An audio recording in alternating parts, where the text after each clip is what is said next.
السلام عليكم ورحمة الله وبركاته. حلقة جديدة النهاردة من قناة الإدمان مرض. معاكم محمد رفعت. النهاردة ازي حضراتكم عاملين ايه؟ النهاردة في موضوع جديد ومهم جدا، مهم جدا ان شاء الله يعجب حضراتكم النهاردة. بس اهم حاجة، في حاجتين المفروض نعملها دلوقتي. اهم حاجة نصلي على النبي عليه افضل الصلاة والسلام. تاني حاجة، لو مش مشترك في القناة نشترك ونفعل زر الجرس وندوس لايك. موضوعنا النهاردة، احنا النهاردة هنتكلم على ايه الفرق بين المستخدم والمدمن، او المدمن والمستخدم. هي حاجة بسيطة خالص، بس يا ريت نقدر نفهمها. يعني المدمن هو اي انسان بيتعود على شيء وما يقدرش يستغنى عنه خالص. اي انسان يتعود على شيء وما يقدرش يستغنى عنه خالص.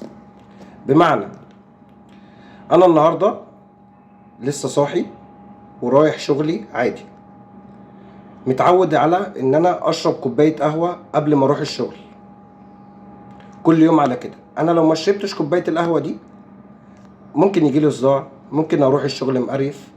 لو حد قال لي صباح الخير اقول له غور في داهيه.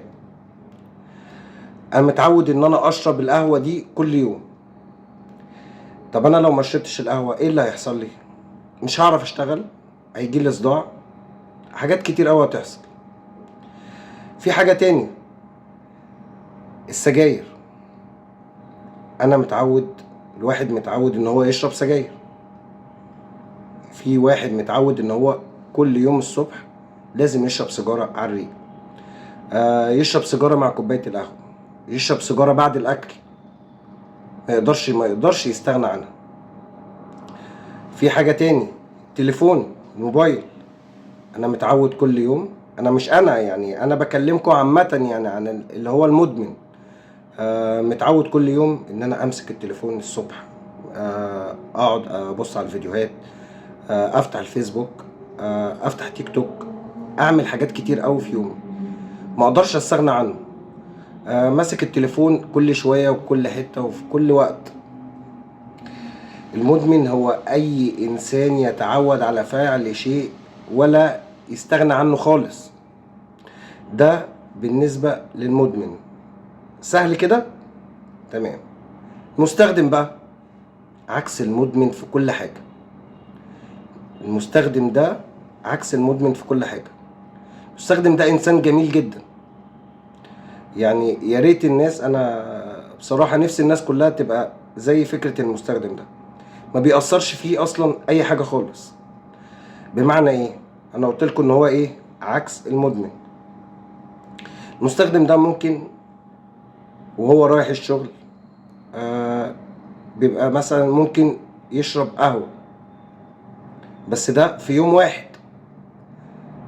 طيب اليوم اللي بعديه ممكن ما يشربش قهوة، مش فارقة معاه خالص، يروح الشغل عادي، اللي يقول له صباح الخير يقول له صباح النور ويضحك في وشه عادي خالص، مش فارقة معاه.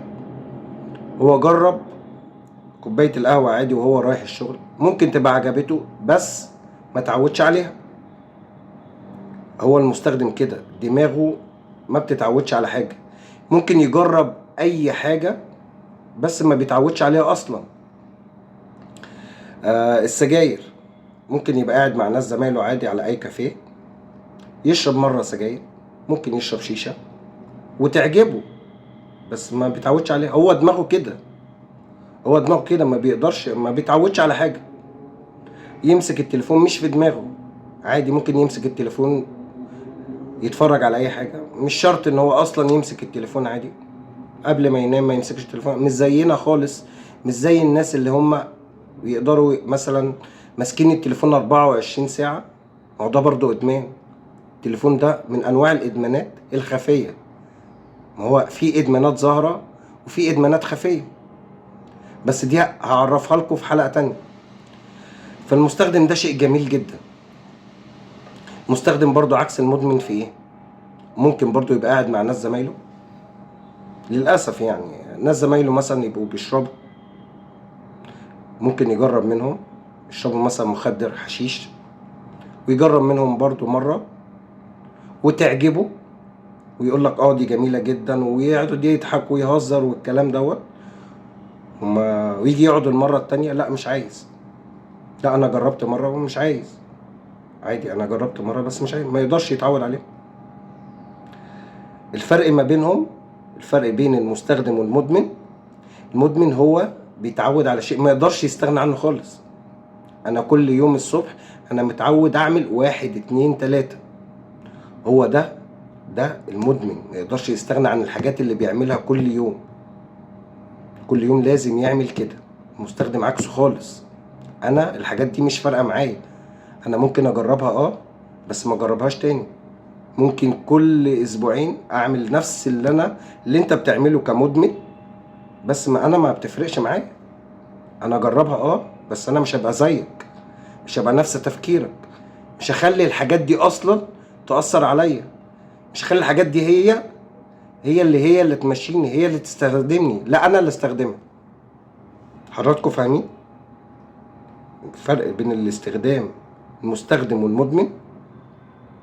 هو ده الفرق، الفرق بسيط خالص، بس محتاج حاجة معينة، هو محتاج إرادة، بس إرادة قوية في استخدام الشيء.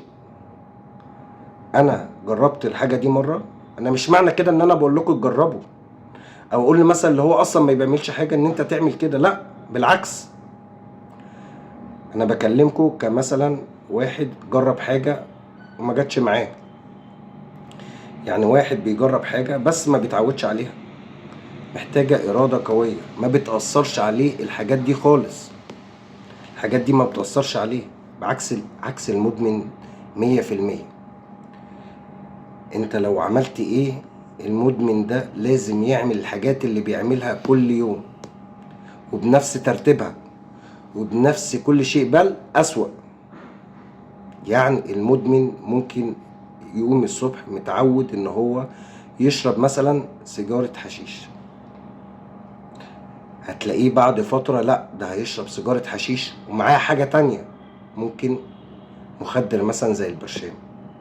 انا لازم اروح الشغل وانا اخد البرشام ده اللي هو بيديله قوة ويعرف يخليه يشتغل اكتر، ويعرف يخليه، بس هيتعود عليه وهيبوظ له جسمه وهيبوظ له كل دماغه. المدمن ده يعني حاجة فظيعة جدا. ربنا يكون في عون كل مدمن، ربنا يكون في عون كل حد متعود على اي حاجة وحشة. لازم يبقى فيه إرادة قوية، لازم يبقى مخك عارف ان انت مش في ارادتك، انت الحاجات دي هي اللي بتمشيك، مش انت اللي بتمشيها. ده موضوع حلقتنا النهاردة، يا رب يكون عجبكم، يا رب يكون استفدتوا حاجة. ان شاء الله الحلقات اللي جاية كلها هيبقى في حاجات مهمة جدا تستفادوا منها، حاجات للأهل توعيكوا وتوعي عيالكوا وتقدروا ان انتوا تحافظوا على ابنائكم.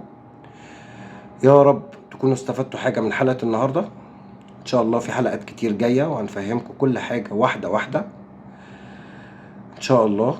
ويا ريت تدعمونا معاكم، تفعلوا زر الجرس وتشترك في القناة لو انت مش مشترك. اشوفكم في حلقة جديدة، سلام.